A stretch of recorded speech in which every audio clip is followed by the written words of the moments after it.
सावन के महीने में प्रदोष का जो दिन आए, 2 प्रदोष श्रावण के महीने के 2 प्रदोष पड़ेंगे। किसी भी प्रदोष पर एक पीपल के पत्ते पर कनेर का पुष्प अपने घर के अंदर रख लीजिए प्रदोष के एक दिन पहले, और प्रदोष वाले दिन उसको बहते हुए पानी में डाल दीजिए।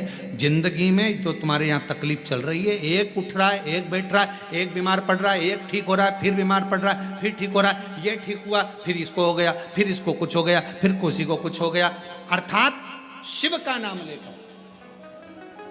और फिर ही ध्यान देना, इस क्रम को करने के लिए आपको तुमरुकेश्वर महादेव का नाम लेना पड़ेगा। कौन से महादेव का नाम बोलना है? तुमरुकेश्वर महादेव, जिन्होंने भगवान शंकर की अविरल भक्ति को धारण करा। शिव महापुराण की कथा कहती है कि एक दिन माता पार्वती जी ने शिव जी से पूछ लिया था कि ये तुम्हारे 1 महीने के अंदर 2 प्रदोष आ जाते हैं, ये प्रदोष तुम किसके लिए लेकर आते हो? किसके लिए? और आप ये प्रदोष के दिन इतने प्रसन्न क्यों रहते हो? आखिर क्या कारण है कि प्रदोष का दिन भगवान शंकर को प्राप्त करने का दिन हो जाता है? क्या कारण है कि प्रदोष का दिन भगवान शिव को प्राप्ति का केंद्र बिंदु हो जाता है? क्या कारण है कि प्रदोष के दिन आप इतने आनंद में, इतने उत्साह में रहते हो जैसे समुद्र की लहरें चल रही होती है? आपकी प्रसन्नता का ठिकाना नहीं रहता। एक धर्म पत्नी अपने पति को इतनी उमंगता में, इतनी प्रसन्नता में देखती है तो प्रश्न तो करेगी ना, इतने खुश क्यों हो रहे हो? क्या कारण क्या है? तो पति भी कहेगा आज मेरा बेस्ट फ्रेंड आ रहा है, बहुत अच्छा।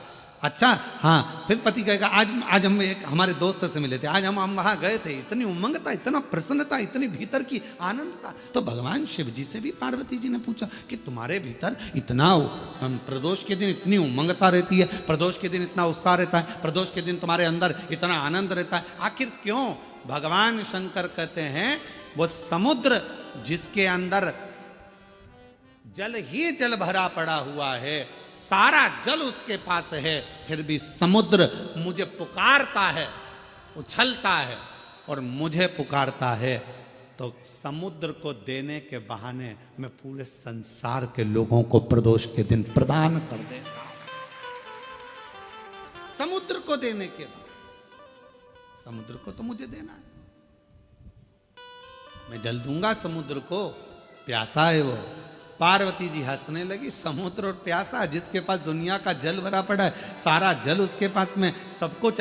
ये संसार के लोगों के पास भी समुद्र जैसी हालत है, समुद्र के पास सारा जल भरा पड़ा है, तुम्हारे पास में भी सब कुछ है, साड़ी है, कपड़े हैं, एक एक मेरी जीजियों के पास, एक एक मेरे जीजाओं के पास कम से कम 5 से 6 जोड़ चप्पल और जूता भी है।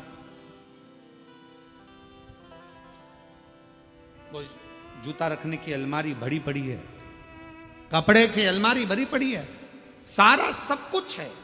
और फिर निवेदन करूं, ना कोई घड़ी की कमी, घड़ी भी सबके पास में 2-2, 3-3, कपड़े भी 4-4, 10-10 जोड़ है, सोने की गादी और तकिया भी है, नई नई बेडशीट अलमारी में थप्पी लगी रखी है, एक एक चीज सब है। समुद्र के पास जैसे सब कुछ है पर भीतर से तृप्ति नहीं है, फिर भी तरस रहा है जल के लिए, सब कुछ है पर वो भीतर की शांति नहीं है। तो भगवान शंकर कहते हैं कि जो प्रदोष के दिन मेरे शिवालय तक आता है, मुझे पुकार लेता है, मैं उसको भीतर की शांति दे देता हूँ, आनंद दे देता हूँ, उमंग दे देता हूँ, उत्साह।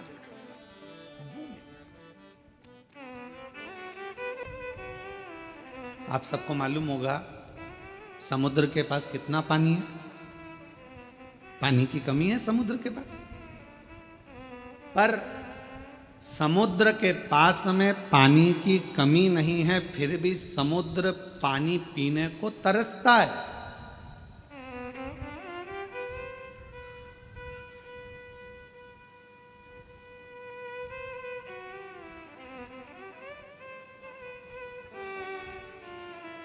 पानी की कमी समुद्र के पास नहीं है, पर पीने को तरस रहा है। धन की कमी व्यक्ति के पास नहीं है, गाड़ियों की कमी नहीं है, संपदा की कमी नहीं है, सब सुख सबके पास है, पर व्यक्ति शांति को तरस रहा, भीतर के सुख को तरस रहा, आत्म शांति किसके पास है? कोई कह दे एक डॉक्टर भी पढ़ाई करने के बाद हम कहते हैं कि हर व्यक्ति को थोड़ा समय अपने खुद के लिए निकालना चाहिए। सवेरे 9 बजे अपनी कुर्सी पर इंजीनियर भी बैठता है, डॉक्टर भी बैठता है और एक अधिकारी भी बैठता है, शाम को 5 बजे तक अपनी कुर्सी नहीं छोड़ता, फिर घर गया, फिर काम में लग गया, फिर करा और मालूम पड़ा कि तुमने अपना समय दिया तो सही, पर अपने शरीर पर ध्यान नहीं दिया। एक दिन तुमने अटैची भरकर पैसा इकट्ठा तो कर लिया, पर मालूम पड़ा कि एक दिन खुद को ही बीमारी हो गई और जो रखा हुआ पैसा था, जो तुमने इतने दिल से कमाया था, वो खुद की ही बीमारी में लग गया। क्या मिला? समुद्र के पास पानी बहुत है, फिर भी समुद्र प्यासा है। समुद्र के पास जल बहुत है, फिर भी समुद्र को तृप्ति नहीं है।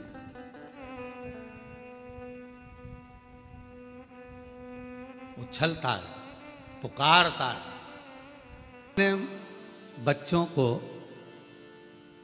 सब कुछ दे रहे हो, जो मकान है तुम्हारा किसको मिलेगा? बोलते जाओ जल्दी जल्दी।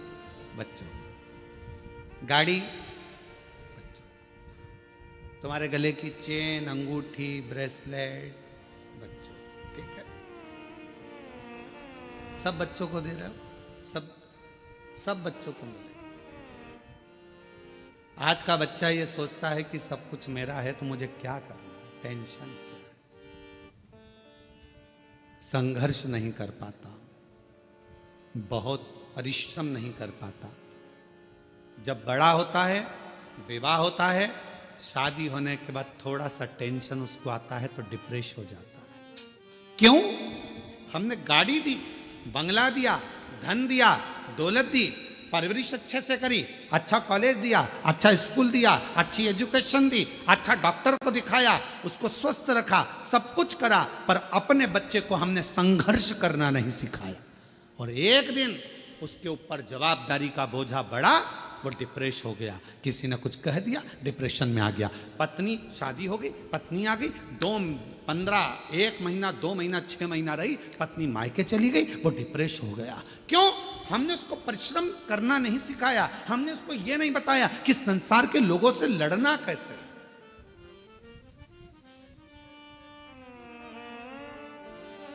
सर्कस किस किसने देखा है? हाथ उठाओ जल्दी से। सबने देखा है। पहले सर्कस में शेर आता था कि नहीं आता था? अरे बोलो तो, आता था ना।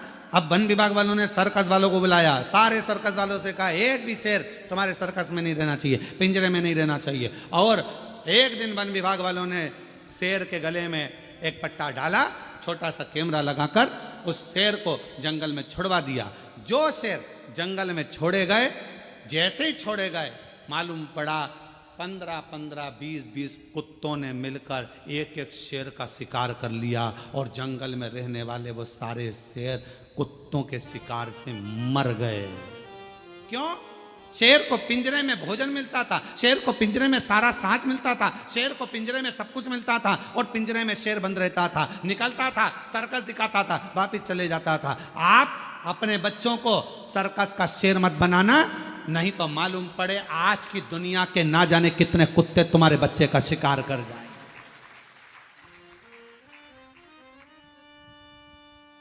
दुनिया के ना जाने कितने बैठे हैं जो तुम्हारे बच्चे का शिकार कर जाएंगे। धन तुमने छोड़ा, गाड़ी तुमने छोड़ी, बंगला तुमने छोड़ा, सारा साज तुमने छोड़ा, मालूम पड़ा धीरे धीरे उन्होंने शेयर मार्केट में लगा दिया, मालूम पड़ा डब्बे में लगा दिया, सब बर्बाद कर कर एक दिन बच्चे को लाकर कंगाल कर कर छोड़ दिया। इसलिए अपने बच्चे को जंगल का शेर बनाना, सर्कस का शेर मत बना देना, नहीं तो जिंदगी बर्बाद कर लो। उसको थोड़ा सा विल पावर दो, उसको थोड़ा संघर्ष करने दो, उसको थोड़ी मेहनत करने दो, उसको थोड़ा अध्ययन करने दो, उसको थोड़ा दुकान पर जाने दो, उसको थोड़ा व्यापार करने दो।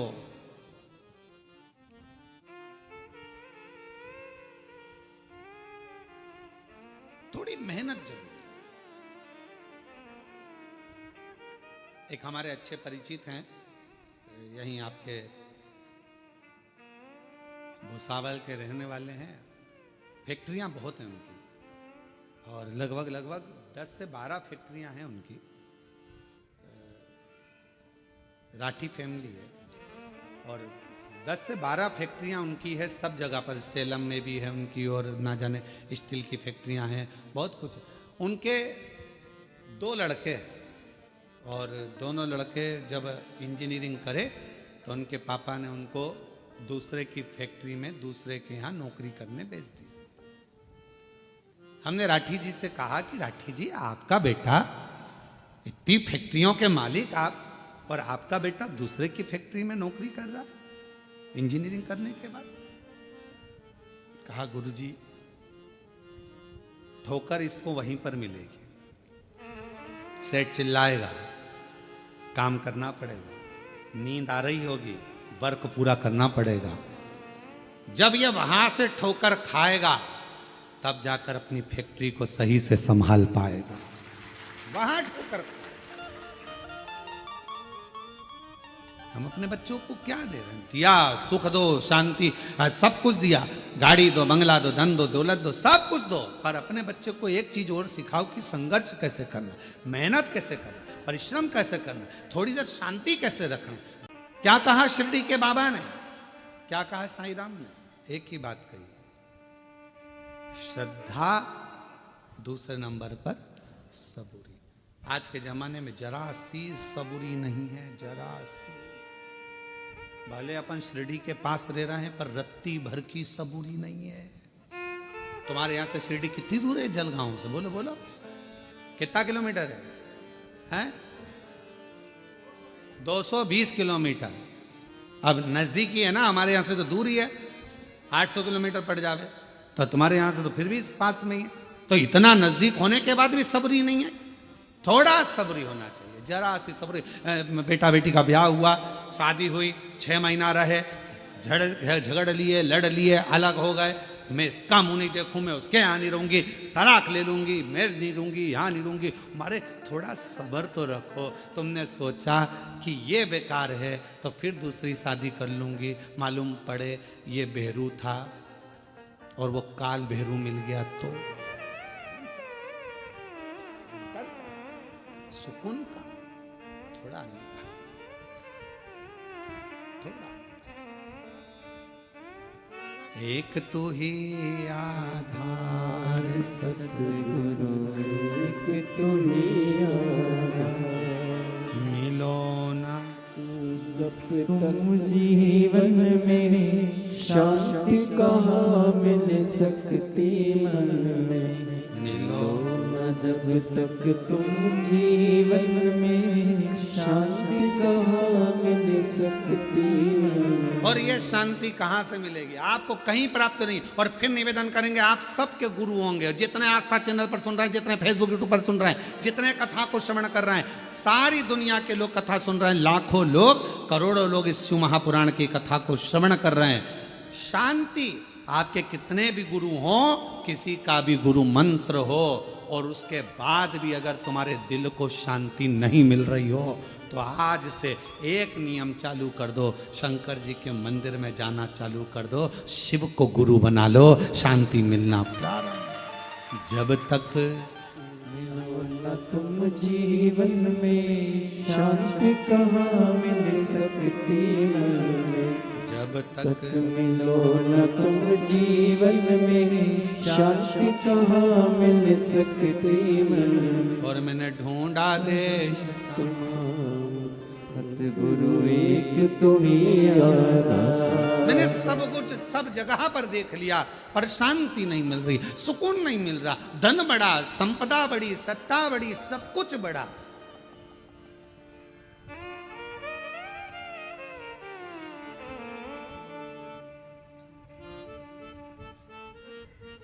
हम तो हम अपनी कथा में भी कहते हैं, पंडाल बड़े, श्रोता बड़े, कथाकार बड़े, संत बड़े।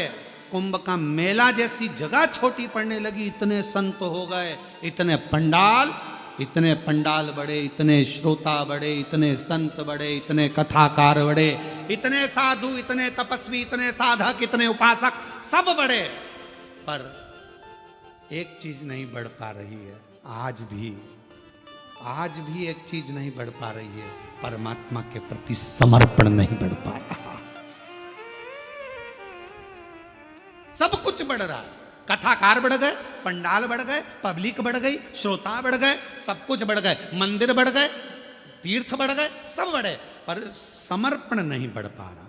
हमारा समर्पण एक जगह पर क्यों नहीं हो पा रहा? किसी ने कहा यहाँ चले जाओ, वहां पर अच्छा लगेगा, वहां पहुंच गए। किसी ने कहा वहां चले जाओ, वहां से ये काम हो जाएगा, वहां चले गए। समर्पण नहीं हो पाया, एक स्थिरता में एकजुट नहीं हो पाए और हमारा समर्पण पूर्ण नहीं कर पाए। क्यों भटके? एक पत्र अच्छा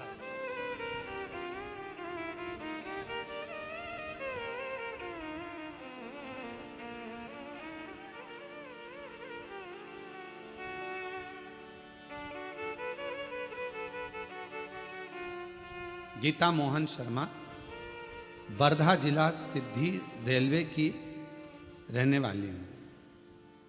कहीं बैठी हो? आप ही हैं? श्री शिवाय नमस्तुभ्यं। आ जाओ, एक बेलपत्र ले जाना। मेरे बेटे को कैंसर हुआ 2024 में। डॉक्टर ने सर्जरी का बताया, हम डर गए। कोई सार तत्व डॉक्टर के हिसाब से नजर नहीं आ रहा था। जब वो बोल रहे थे तो ऐसा लग रहा था कि अब कुछ बचा नहीं। पर मेरी बेटे को लेकर सीहोर गई, वहाँ प्रार्थना की, रुद्राक्ष लाई, कंकर शंकर नमन करके विनती की और मेरे बेटे को रुद्राक्ष का जल देती और बेलपत्र देती। डॉक्टर ने कहा कि सर्जरी कराना जरूरी है। आप कहते हो गुरुजी डॉक्टर शिव का एक रूप है। हम आपके वचन को मानकर शंकर के पास ही अपने बेटे को लेकर गए। सर्जरी तो हुई, पर शिव जी की ऐसी कृपा हुई कि सारी रिपोर्ट मेरे बेटे की नॉर्मल आ गई और मेरे बेटे की जान बच गई। मैं बाबा को यहाँ प्रणाम कर, मेरे बच्चे की जान बच गई। आप कहते हो डॉक्टर शिव का एक रूप है। हम निवेदन करेंगे, किसी बाबा, जोगी, सन्यासी आदि के पास जाने से पहले अगर बच्चा बीमार है, घर में किसी को तकलीफ है, स्वास्थ्य खराब है, सबसे पहले अपने घर के जो डॉक्टर हैं, नज़दीकी डॉक्टर हैं, हॉस्पिटल है, वहाँ लेकर जाओ, इलाज कराओ। फिर साथ में शिव जी पर पूरा भरोसा रखो, तो वो डॉक्टर भी शंकर बनेगा, आपके दुख हरेगा और आपकी विपदा को हरेगा।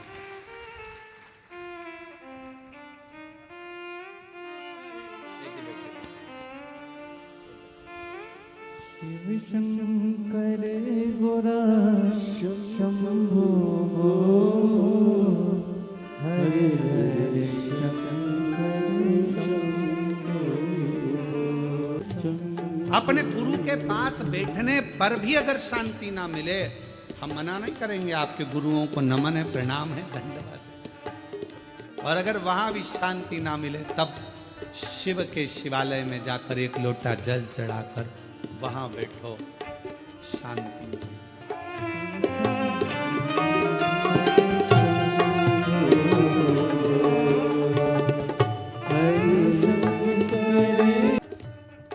एक कथा आती है, बड़ी सुंदर है, स्कंद पुराण की, शिव महापुराण की। लंका का राजा रावण, कितने शीश थे उसके? मुंह कितने थे? जम के बोलो। 10। शंकर जी के कितने हैं? 5। एकानंद, चतुरानंद, पंचानंद, 5। पशुपतिनाथ, 5 मुख हैं भगवान शिव। मंदोदरी के साथ लंकापति बैठा है रावण, पूजन कर रहा है। मंदोदरी ने 5 फूल दे दिए रावण को, 5 पुष्प। रावण ने पूछा क्या है ये? शिव जी के 5 मुख हैं, एक एक चढ़ाओ। और रावण 5 पुष्प शंकर भगवान को समर्पित करने लगा, शिव जी को दे रहा। और भगवान शंकर की स्तुति कर रहा। शिव शंकर गौरा शंभो, शिव शंकर गौरा शंभो, हर हर शंकर शंभो, हर हर शंकर शंभो। जब रावण ने 5 पुष्प भगवान शंकर को समर्पित करे तो रावण की चित्त वृत्ति में आया कि मंदोदरी कह रही है इनके 5 मुख, 5 मुख इनके। और रावण ने विचार करा कि मैं 5 मुख भगवान शिव के 5 पुष्प समर्पित कर रहा हूं, और भगवान की स्तुति गाने के लिए मेरे पास कितने मुख हैं? रावण के पास कितने थे? पहले कितना था? 1। और शिव जी के कितने हैं? 5। रावण ने कहा ये तो अपना बड़ा विचित्र काम है। शंकर का परम भक्त था रावण, बहुत। रावण ने विचार करा कि ये काम नहीं चलेगा भैया कि मेरे 1 मुख और शिव जी के 5 मुख। 1 फूल चढ़ाऊंगा, 1 ही मुख से बोलूंगा, तो शंकर के तो 5 मुख हैं, और 5 मुख हैं तो कम से कम स्तुति करने के लिए 1 मुख के लिए 2 मुख तो मेरे होना चाहिए। तो स्तुति करने का मतलब। रावण ने उसी दिन सोच लिया अब तो 5 तुम्हारे तो 10 हमारे होना चाहिए, तब तो हम स्तुति गाएंगे और तब तो आनंद आएगा। अब मंदोदरी कर रही है चढ़ाओ 1 फूल, और 1 फूल चढ़ाया और श्री शिवाय नमस्तुभ्यं चढ़ाया। एक बार बोले, रावण ने सोच लिया अब तो मैं 10 मुख करके मानूंगा, और लग गया तप साधना में लंकापति रावण लगा। रावण ने जो तप साधना करी, और ऐसी तप साधना रावण ने करी कि शीश काट कर देने लगा। भगवान शंकर प्रसन्न हो गए। क्या चाहिए? जितने दिए हैं उतने वापस कर दो। भगवान ने 10 शीश दे दिए। अब बैठा रावण मंदोदरी के साथ पूजन करने। फूल 1 और 2 मुख से स्तुति 1 मुख की। 5 मुख के लिए 10 मुख, 1 के लिए 2 रखे। भगवान शंकर इतने खुश हो गए, इतने खुश हो गए। रावण लंकापति बड़ी अच्छी बात है, तुझे गजब कर दिया। मेरी स्तुति करने के लिए एक्स्ट्रा मुख रख लिया, एक्स्ट्रा। आप लोगों से ही सीखा होगा, मुझे ऐसा लगता है। आप लोग बहुत चतुर हैं। एक मोबाइल का नेटवर्क नहीं मिलता है तो दूसरी सिम डाल के रखते हैं। अगर ये नहीं चलेगी जियो की तो रिलायंस की चलेगी, रिलायंस की नहीं चलेगी तो एयरटेल की चलेगी, अगर वो नहीं चली तो BSNL की चलेगी, कोई तो चलेगी ना। तो एक सिम, तुम बहुत समझदार हो, तुम भी रावण के रिश्तेदार, तुम लोग कोई कम हो। एक मोबाइल में 2-2 सिम दिए है? तो कोई पूछे मोबाइल वालों से कि क्यों रे तुम्हारे इसमें इतनी अक्ल कहां से आई, तो वो भी बता देंगे कि हमने स्कंद पुराण पढ़ी थी। 1 मुख की अर्चना करने के लिए 2 मुख जरूरी थे, 1 मोबाइल चलाने के लिए 2 सिम की जरूरत पड़ती है। लंकापति रावण ने 1 मुख की आराधना करने के लिए 2 मुख एक्स्ट्रा रखे, और उसी से मुझे लगता है मोबाइल वाले सीखे। 1 मोबाइल में 2 सिम। मान लो 1 गड़बड़ हो जाए तो 1 तो चालू हो जाए। भगवान भी बहुत कृपा कराए अपन सब पर। सारे डिपार्टमेंट भी 2-2 बनाकर भेजे भगवान ने। नेत्र कितने दिए? हाथ, नासिका के छिद्र, कान, पांव, जीवान, भगवान को भी मालूम था एक ही गजब कर जाएगी, पूरे जलगांव में आग लगा जाएगी, एक ही काफी। उसने जीवान एक दी और उसको भी फाटक से बंद कर कर 32 सैनिक लगाकर दांत पीछे से बांध कर, ज्यादा मत बोलना, समझदारी से काम लेना। और ये जीवान एक दिन दांतों से बोल दी, ए मेरे 32 भाइयों, तुम्हारे हाथ जोड़ती हूँ, तुम मुझे काट मत देना, बहुत कोमल हूँ मैं, सीधी हूँ मैं। 32 दांतों ने कहा, बहन हम तेरा ध्यान रखेंगे पर तू हमारा ध्यान रखना, किसी से आड़ी टेढ़ी मत किया ना, नहीं तो एक ही में 32 निपट जाए, किसी काम की ही नहीं रहेगी। और एक बार सोफा सेट गया तो फिर वो सोफा सेट, दूसरी बार सागौन का सोफा सेट गया तो फिर तो वो प्लाई का ही बनना है, किसी काम का तो। कृपा खूब दो, मना नहीं। शिव कथा कहती है भगवान अगर कहीं शांति ना मिले तो लंकापति रावण जैसा एक विचार अपने भीतर लेकर आना, शिव की स्तुति में लग जाना। पर रावण से सब कुछ सीखो, शिव आराधना सीखो, साधना सीखो, भजन सीखो, कीर्तन सीखो, एकाग्रता सीखो, पर रावण से एक चीज और सीखना कि अहंकार रावण जैसा अपने भीतर मत रखो। कितना अहंकार भर गया था रावण के अंदर।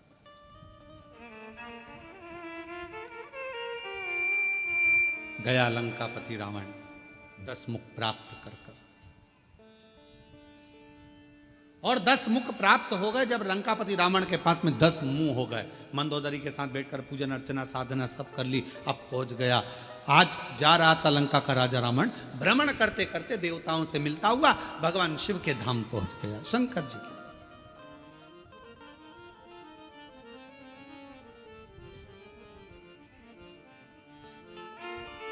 और भगवान देवाधिदेव महादेव के धाम पर जब पहुंचा,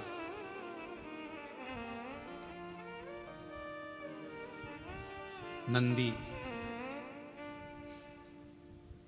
बैठे हुए थे, देख रहे थे। लंकापति रावण ने नंदी को नहीं देखा, रुके। फिर चले। नंदी ने रावण को प्रणाम किया। नंदी ने रावण को प्रणाम किया। क्यों?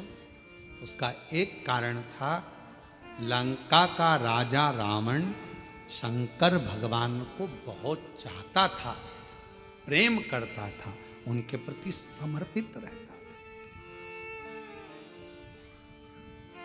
भगवान शिव के द्वारपालों में एक लंका का राजा रावण भी गिनती में आता है। द्वारपालों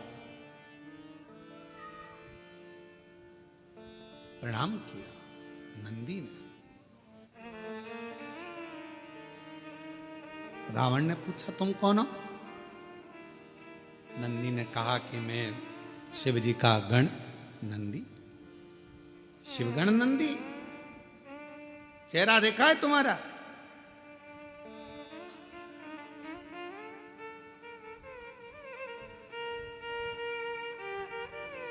नंदी ने, भगवान शंकर एक बार बड़े प्रसन्न हुए थे, शिव जी बहुत प्रसन्न हुए थे, तो नंदी पर इतने प्रसन्न हुए थे। कहाँ की कथा ये? कपालेश्वर महादेव, नासिक की। आप लोग करें दर्शन, गोदावरी तट पर कपालेश्वर बाबा का दर्शन होता है। भारत की भूमि पर केवल एक मंदिर ऐसा है, कपालेश्वर महादेव नासिक का।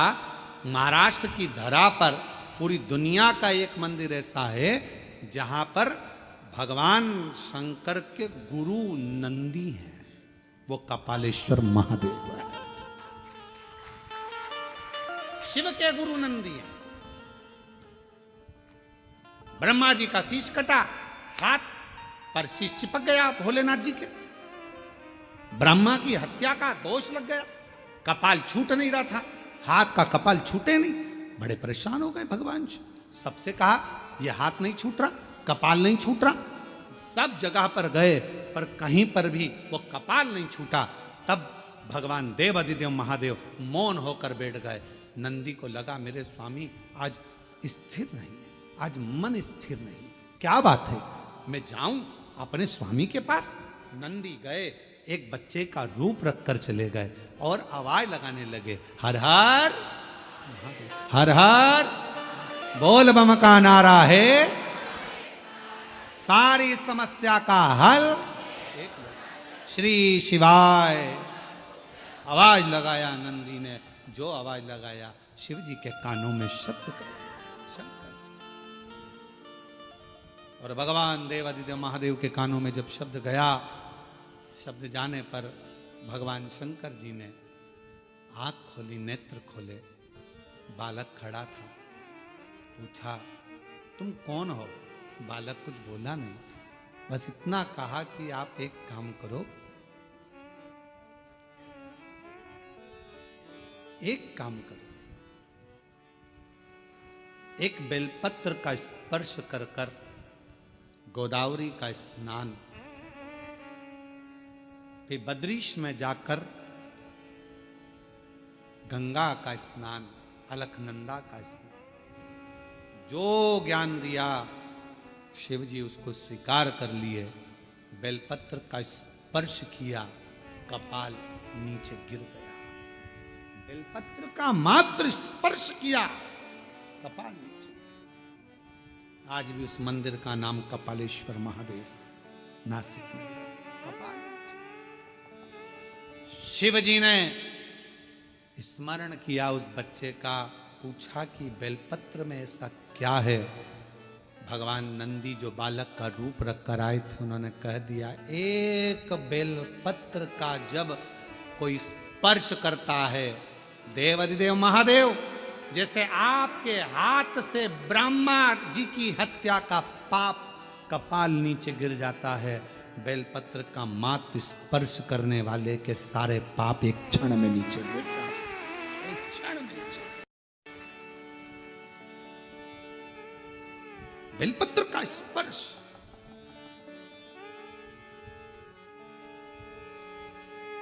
हम आप लोगों से कहें, जितने आस्था चैनल पर कथा सुन रहे हैं, फेसबुक यूट्यूब पर कथा श्रवण करें, आप सबसे विनय निवेदन करेंगे, आज प्रदोष के दिन आपसे निवेदन करें, प्रयास करिए, शरीर में कोई भारी से भारी रोग हो जाए, कोई बहुत बड़ा रोग हो जाए, बहुत, डॉक्टर कह दें कि यह रोग का कोई अंत नहीं है, कोई अंत नहीं, शरीर के नसें ब्लॉक हो गई, नस नहीं चल रही है, रोग ग्रसित हो गए, ये अभी पूर्णिमा रही है, रात्रि के समय पर चंद्र जब प्रकट हो जाए, चंद्रमौलेश्वर महादेव का नाम लेकर 7 बेलपत्र भगवान शंकर के शिवलिंग पर, इस डंडी की जो दिशा है, डंडी की दिशा 7 अलग अलग जगह पर, कभी इधर चढ़ा दो, कभी इधर चढ़ा दो, कभी इधर, 7 दिशा पर बेलपत्र को समर्पित एक ही स्थान पर करो, दिशा अलग अलग कर दो, चंद्रमौलेश्वर का स्मरण कर कर थोड़ा सा दूध हाथ की उंगली में लगाकर शिवलिंग का स्पर्श करो और थोड़ा सा जल शंकर को समर्पित कर कर